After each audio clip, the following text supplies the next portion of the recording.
Okay. Hello, everyone. Welcome to Intro to Radio TV. Sorry, it's been a while, but let's get started. Let me adjust that. Okay. So before we get started with it's going to be a PowerPoint lecture presentation, and for each of my PowerPoints, I also include a handout for the students. So I haven't posted that yet, but I'm just going to show you where it's going to be located. So if you go to the home page, for the Intro to Radio TV class, then in the content section, that's where, hold on, let me make sure this pops up. In the content section, that's where you'll have the a link to this lecture, and you'll also have the handouts. So, and with the handouts, I usually do kind of like a student version that has some fill in the blanks. It'll still be that way, but anyway, just trying to let you know where you can find that information. And since this is live, I do check to see if if anyone joins or has a comment or something, then I'm trying to watch that, so that way if you need to say, hey, you can't hear, or could you go back and repeat something, then I'll be glad to do that for you. And so let's get started. So yes, we are going to touch on a little bit of where television came from and what it looks like now, and then in later chapters we'll talk about different elements of television and radio. So let's get started. So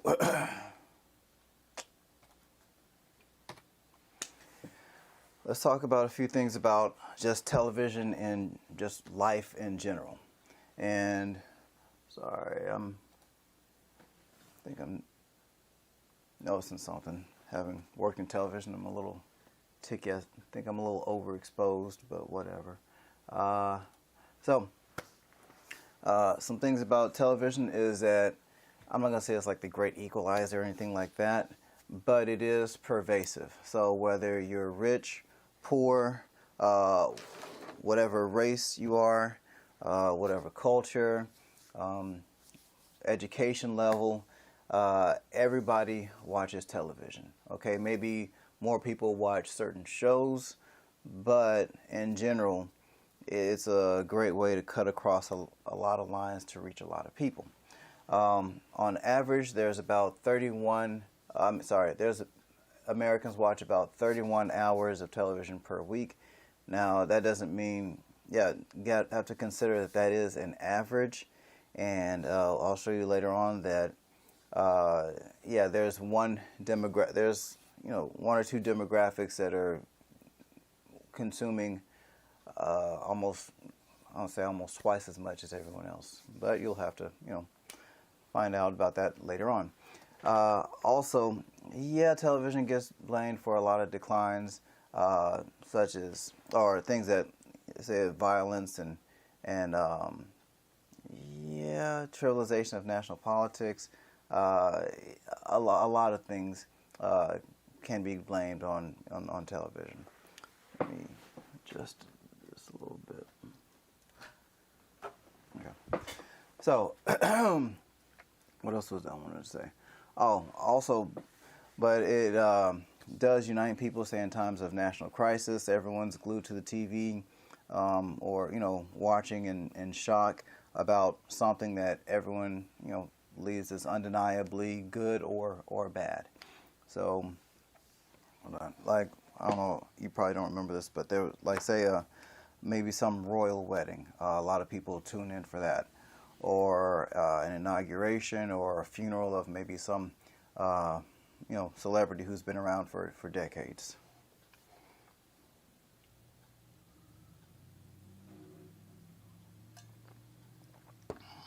Now, with television, there's tons of stations across the U.S. So that wasn't always the case, but yeah, there's pretty much every significant sized city has at least 3. So even Jonesboro, Arkansas has a couple of television stations. So anyway, now of these stations that are all over the United States, 3 out of 4 are commercial stations. So what that means is they're selling ads. They're trying to make a profit. Now, not every station works that way. So, for example, public access channels, PBS. What else did I put there? C-SPAN. They're not trying to boost. They're not trying to get ratings really high so that way people will want to spend money and advertise with them. Matter of fact, they can't even they can run public service announcements, but not commercials, say, encouraging you to buy something.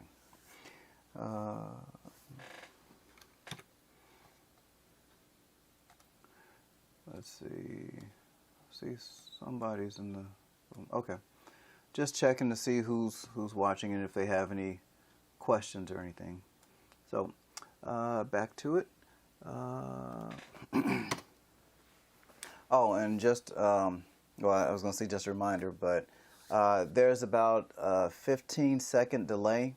So if there's something that you want me to go back on, well, by the time you hear what I'm saying, at least 15 seconds have passed. So it won't be like an immediate reaction if you say, oh, could you go back? Hopefully in about 15, maybe 30 seconds, I'll see that and comply with whatever it is you need me to do. So time frame of, hold on. Actually, I think this is an older version of my handout, of my presentation. Let's see, I think this is, make sure. And yeah, when I'm doing things live, I also do check my phone just in case, because sometimes people decide that they want to, send me a message that way. So make sure.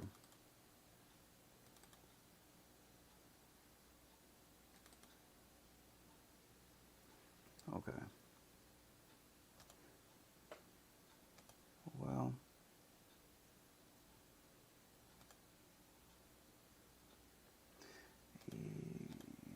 Sorry, I'm seeing something that isn't quite correct in my handout.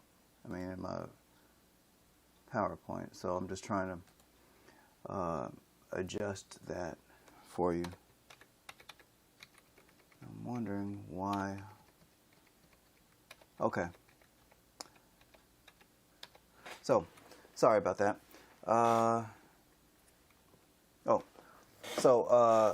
A little bit of the time frame and history of what was going on with in television. All right. So 1884. This Paul Nipkow creates this disc, which is the basis of television's development. It kind of functions on the kind of visual psychology of basically if we see pictures quickly enough and they're similar enough, the mind kind of like bridges the gap as to fill in the motion that we see. I'll talk about that a little bit more. In 1907, where television first appeared in a magazine. So it'd been around for a while, but it was a while before people, started actually writing it, and before it was just some kooky idea. In 1939, the World's Fair. That's when the first U.S. president actually appeared on TV, and I'm just gonna go through the highlights, but there's some other stuff later on that I'll really get into. So 47, news was broadcast. CBS started having their first sitcom, which was I Love Lucy in 1951, which, when you think about it, was kind of revolutionary considering, one, it was a sitcom. It was like one of the, it was a very huge sitcom, and in the 50s, interracial couple, it was surprising, but it was quite a popular show. First Atlantic satellite broadcast in '62.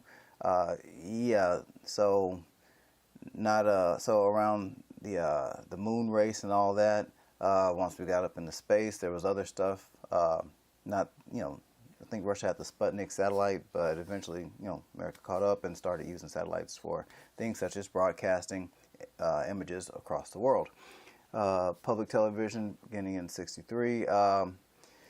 One thing that kind of happens once television comes into the picture and the whole nation is united and kind of, knowing about what's going on, is that sometimes stuff gets nonstop coverage, like with the funeral of JFK. Say something to be more recent might be the 9/11 or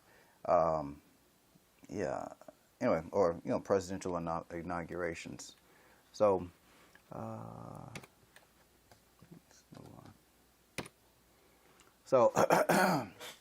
now 79, Ted Turner starts the cable news network, also known as CNN. So that was a huge deal.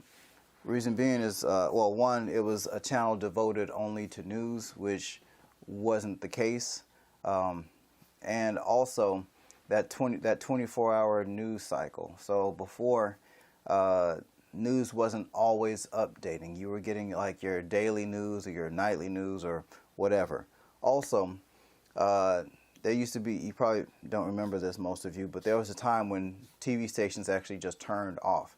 So around midnight, they play the national anthem, they show a flag, and then they just kind of have this long beep tone that just lasts until maybe 6 o'clock in the morning when, the programming starts. So that 24-hour thing was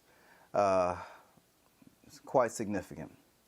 So that 1983 number for the final episode of MASH, there weren't as many options, and getting 120 million is incredible by today's standards.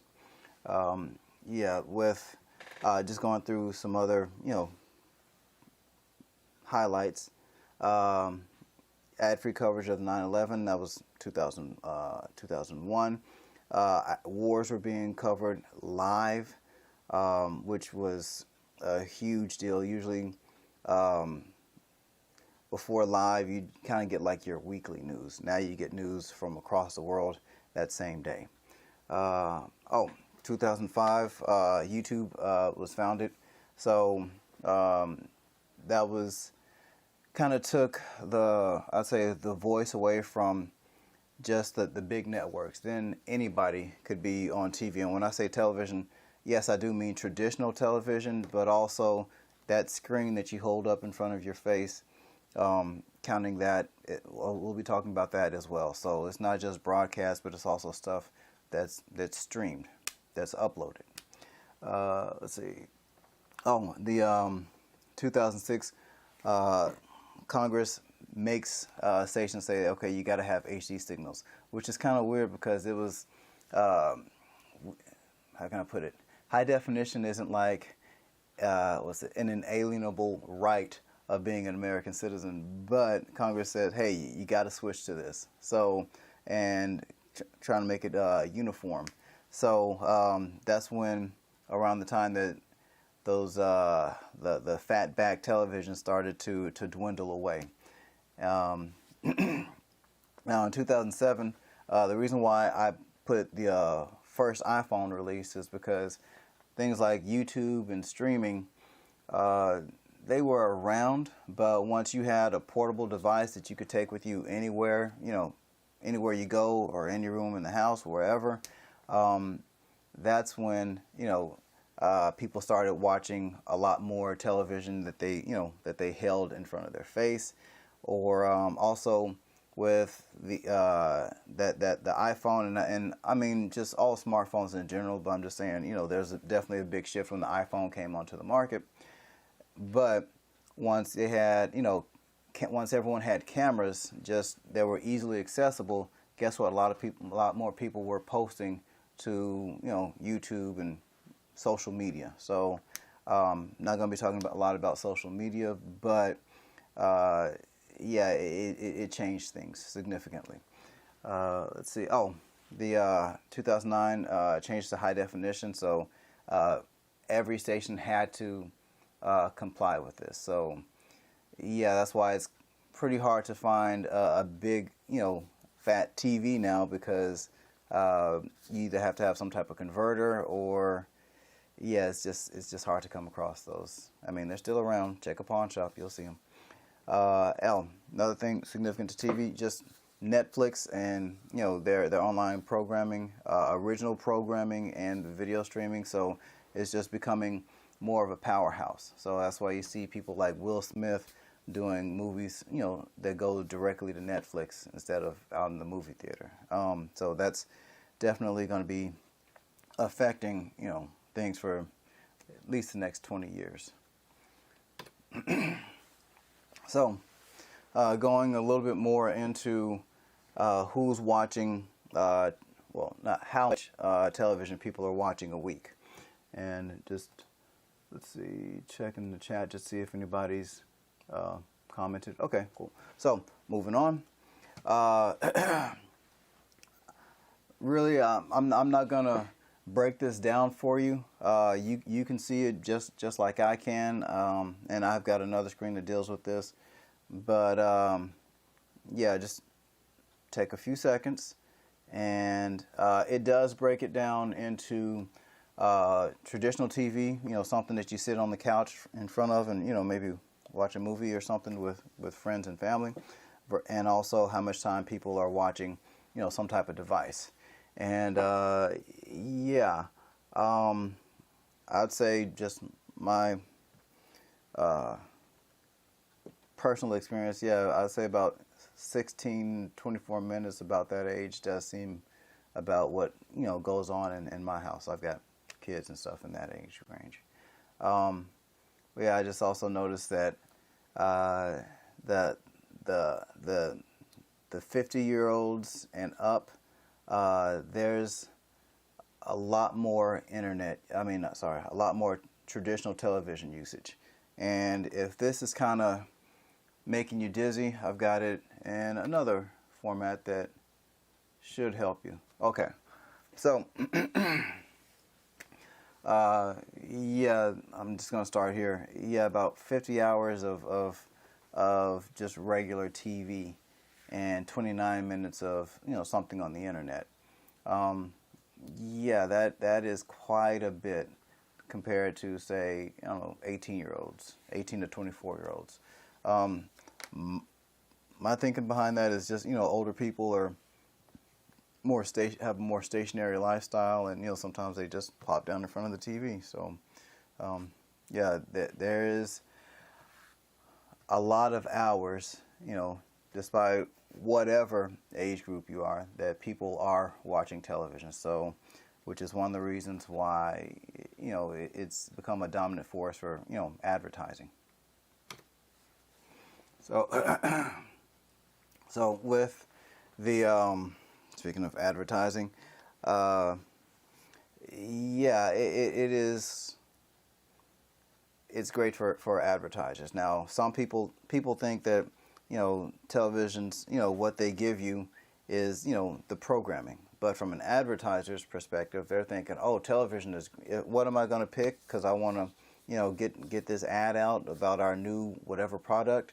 Well, I'm going to pick television because television gives me all these viewers.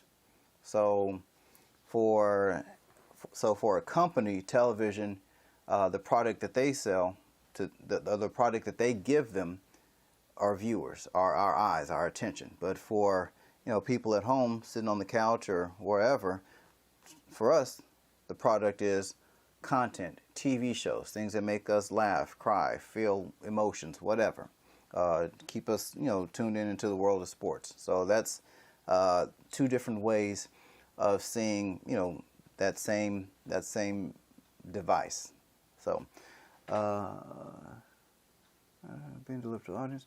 Oh, yeah, because one thing that affects the cost of television commercials is just the price of, well, how many viewers this program provides. I won't go into it too much, but it's all based around how many people how many people are going to watch this thing. The more people that watch, the more it costs to be able to get an ad during that time. Now, the 2015 Super Bowl is very significant. Excuse me.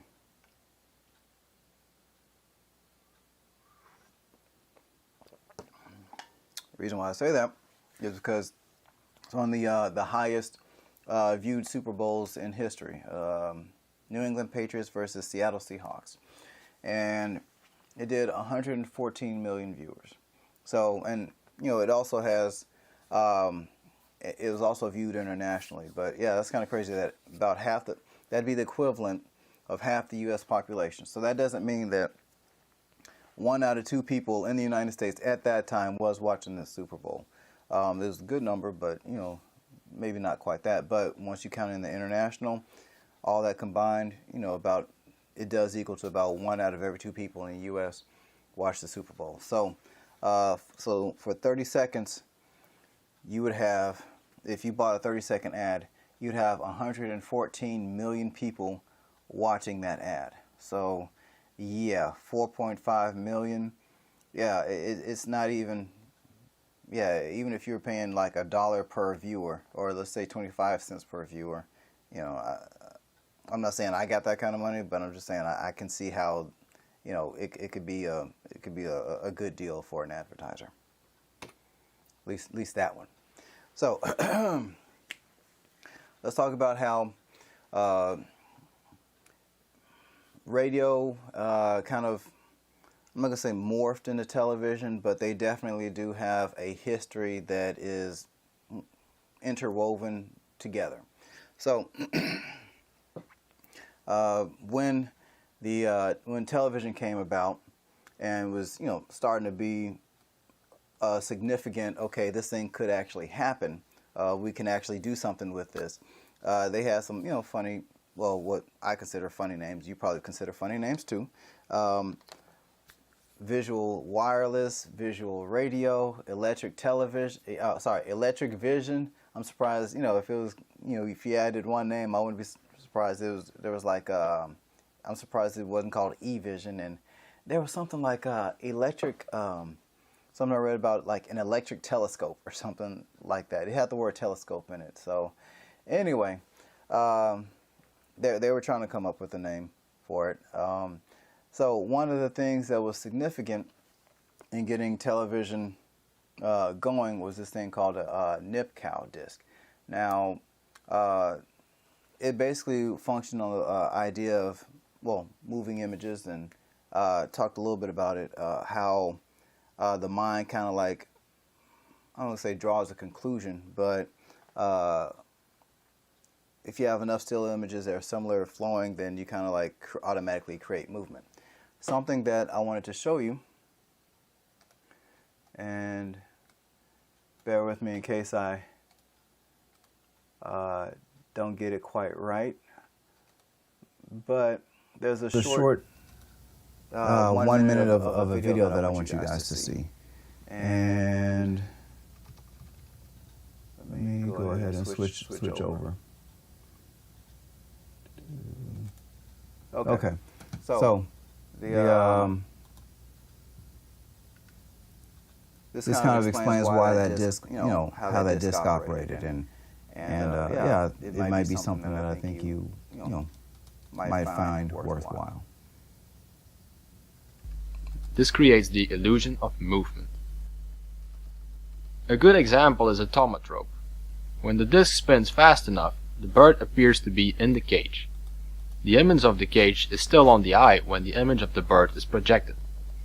This is the basic principle of all screens. Another fine example is the running horse. When the pictures are played fast enough, we can see a running horse instead of the separate pictures.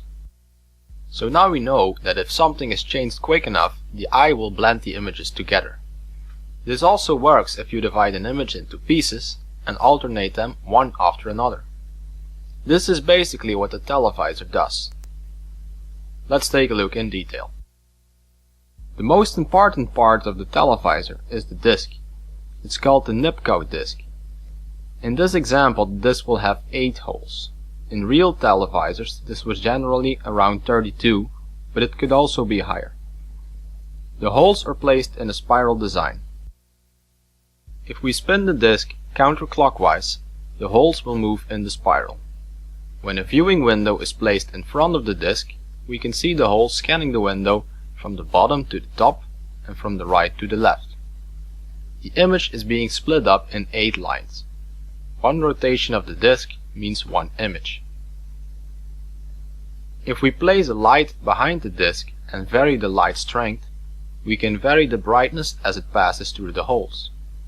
Thanks to the persistence of vision, this will all appear at once and look like a complete image. Here is an example. I've also divided the image into 8 lines. Each letter represents one analog signal for each line. Each signal changes in time. With each line having its own signal, we've got 8 separate signals.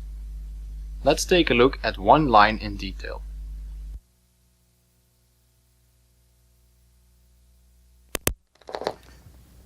So hope that you appreciated that at least a little bit.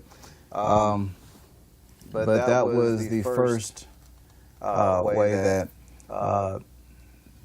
that moving images were started to come about as far as something that people could watch. So yeah, that design was used until about the 1920s, so almost 40 years. I just want to check to make sure I've got everybody, and if anybody's had any issues that I could deal with it. All right. So that design was used until for almost 40 years. The guy who created it was 24-year-old person. I was going to say kid, but person. Now some other things that were significant during this coming up of television was radio had existed, okay? But at the time, it was all wires. So in order to hear a radio broadcast, there was a physical wire that was running. Now with Marconi, one of the things that he worked on was basically eliminating that. So that benefited both television, and radio. And another guy, Rorikin, turned that signal that you could get into something that could be transmitted through the airways. And Philo T. Farnsworth created the basis for the television that was used all the way up until about 2007 or so, when high definition TVs came about. So he created this thing called a CRT tube, or CRT, cathode ray tube. And basically what it did was it kind of like had a hold on, I want to make sure.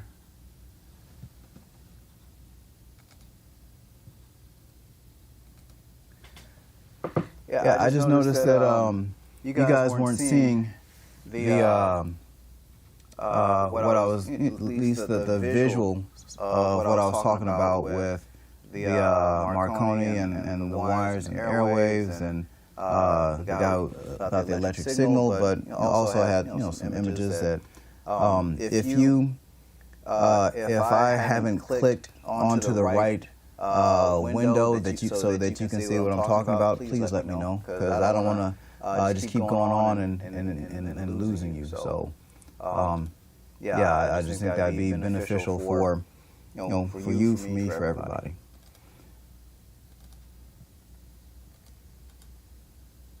I constantly check to see if anybody has any needs that I need to address. So, let's see, where was I? Oh, so with the Philo T. Farnsworth CRT2, so you see it's this little, I'm going to say ray gun, but it basically shoots out a laser that hits the front of the TV, and there's like color-sensitive pixels in there that, based on the light intensity, creates a particular color, and it basically scans and creates an image, and that's basically what you've known until about 2007. But I don't know how old you guys are, so some of you may not, may not remember 2007. But anyway, moving on. With I'm gonna put the more coming up of radio and I mean more coming up of television and kind of more coming and the shift from radio. So about 1939, the NBC network debuted. It basically was kind of like its coming out party at the 1939 World's Fair. It was kind of like a big convention for like technology and all like super tech of the future. And with television, CBS and NBC were the first television networks. Now, one thing that helped them was that they had already had radio networks. So they already had some type of infrastructure in place. So it made it a little bit easier for them to go into television. They already had, news people. They already had talent, people who could speak. They were able to already share some resources. So and just information. So it made it a bit easier. Now ABC was the third major network, and it came because of an old network that NBC had called the Blue Network. I'm not trying to get too much into it, but basically NBC split off a part of itself because of an antitrust issue. Basically, kind of like having too much power and not competitive enough of a market. So anyway, moving on to television. Television is outpaced radio pretty quickly. So in 1945, I'm just checking my stuff, make sure you see what I see. In 1945, there were 10 television stations. Okay, to put that into compare that to today, there's 1,700. In 1949, there were about television drew about 19% of all broadcast audience. So if you're watching something being broadcast, whether it's on television, whether it's on radio, whether it's on some other format, TV viewers were about 19%. That same year, they were 41%. So in 1 year, they doubled. So doubling is is usually always significant in most cases. Let's see, they held a large corporate interest in radio. Now, the Sarnoff and Poly, they also had, there were two radio guys, but they saw where things were going, so they kind of, their profits from radio, they were shifting over into television, because they could just see that, the writing was on the wall. We need to start getting into this TV thing. So some of the things, I don't want to get too ahead of myself, but resources were going from radio to television. With broadcast news, it was on radio, and when it went to television, it was pretty awkward. I mean, aside from just the images not being, being good, but it was basically just sitting down talking. It'd be kind of like a podcast, but way more formal. So that's kind of what it was. There wasn't graphics to show somebody's name or pictures and video of events of that same day. So it was mainly just a person at a desk speaking.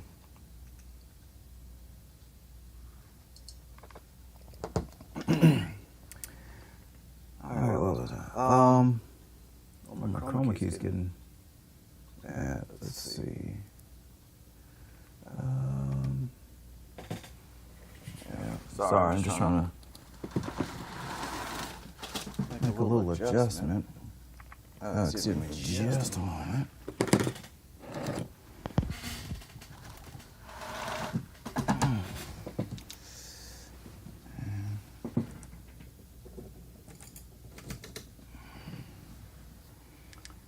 Sorry about that. I hope that helps. So anyway, where was I? Yeah, it was kind of.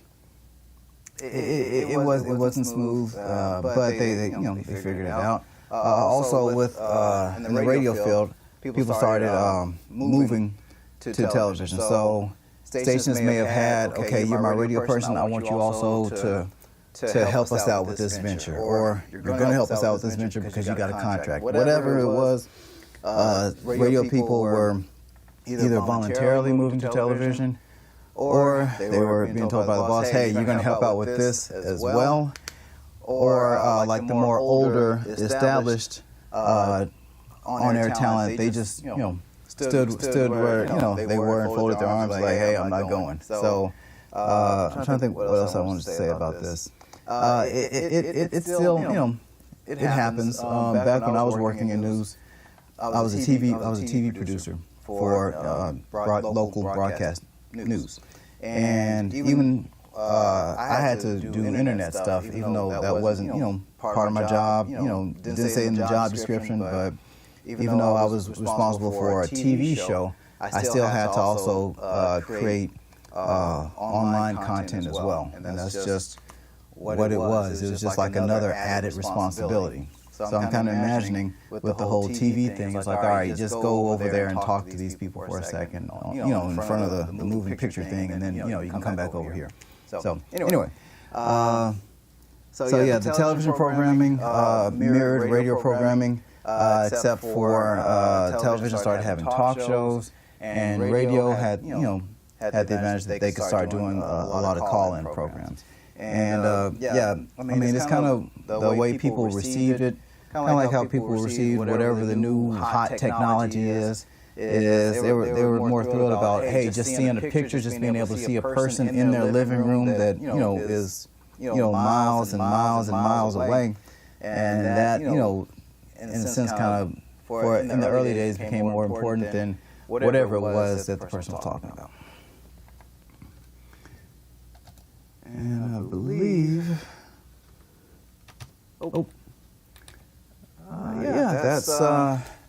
that's going to be it for today.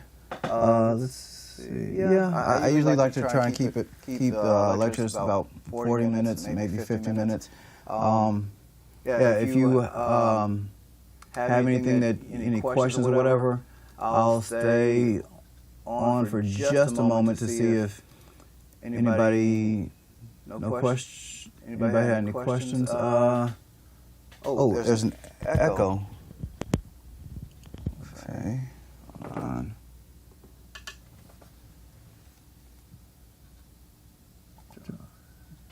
I wish I had seen that earlier about the echo. Let me see something.